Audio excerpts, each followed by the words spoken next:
So mga kaibigan, update po tayo sa lagay ng ating panahon. Pero bago yan, please huwag kalimutan muna mag-like and subscribe. At pahit ng notification bell, maraming salamat po. Mga kaibigan, unahin muna natin. Ito nga pong naitala ng P-Box no, na 5.0 na lindol.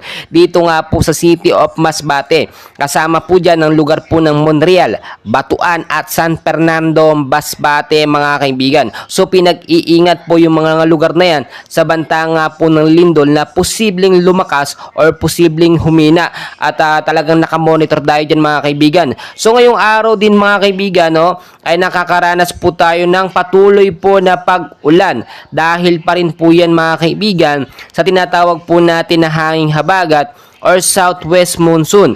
Nakataas din po ngayon mga kaibigan ang yellow warning level sa area po ng Occidental Mindoro. Narito po yung mga lugar na apektado: Lubang, Look, Paluan, Mamburao, Araw del Ilog, Santa Cruz no. Posible po ang pagbabaha sa mga lugar na yan sa mababa no, at gayon din po pinag-iingat din po yung mga mountainous area sa banta naman po ng landslide mga kaibigan. So kung titignan nyo mga kaibigan, patuloy pa rin tayo nakakaranas at hindi po humihinto ang pag-ulan. Sa ilang bahagi naman po no, ng NCR ay makakaranas at patuloy pa rin nakakaranas ng heavy rainfall warning number 5 mga kaibigan dahil pa rin sa southwest monsoon or hanging habagat. Itinaas din po ang yellow warning level sa area ng Zambales, Bataan at Metro Manila. Inaasahan din po ang pagbaha sa mababang lugar at landslide naman po sa mga landslide prone area sa lugar po na aking nabanggit.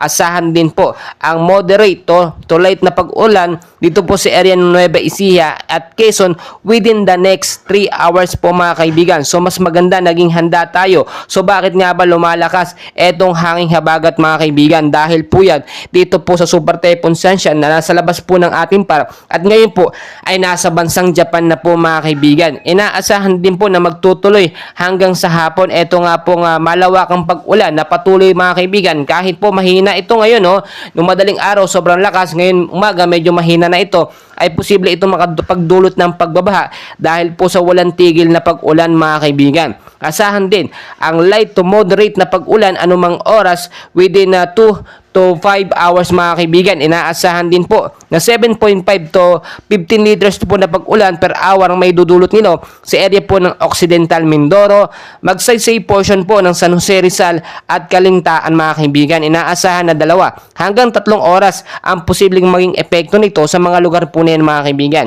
Samantalang sa area naman po ng Metro Manila, Luzon, Visayas at Mindanao, patuloy din tayo makakaranas ng malawakang pag-ulan hindi lamang po sa hanging habagat o southwest monsoon, dala na rin po ng localized thunderstorm mga kaibigan.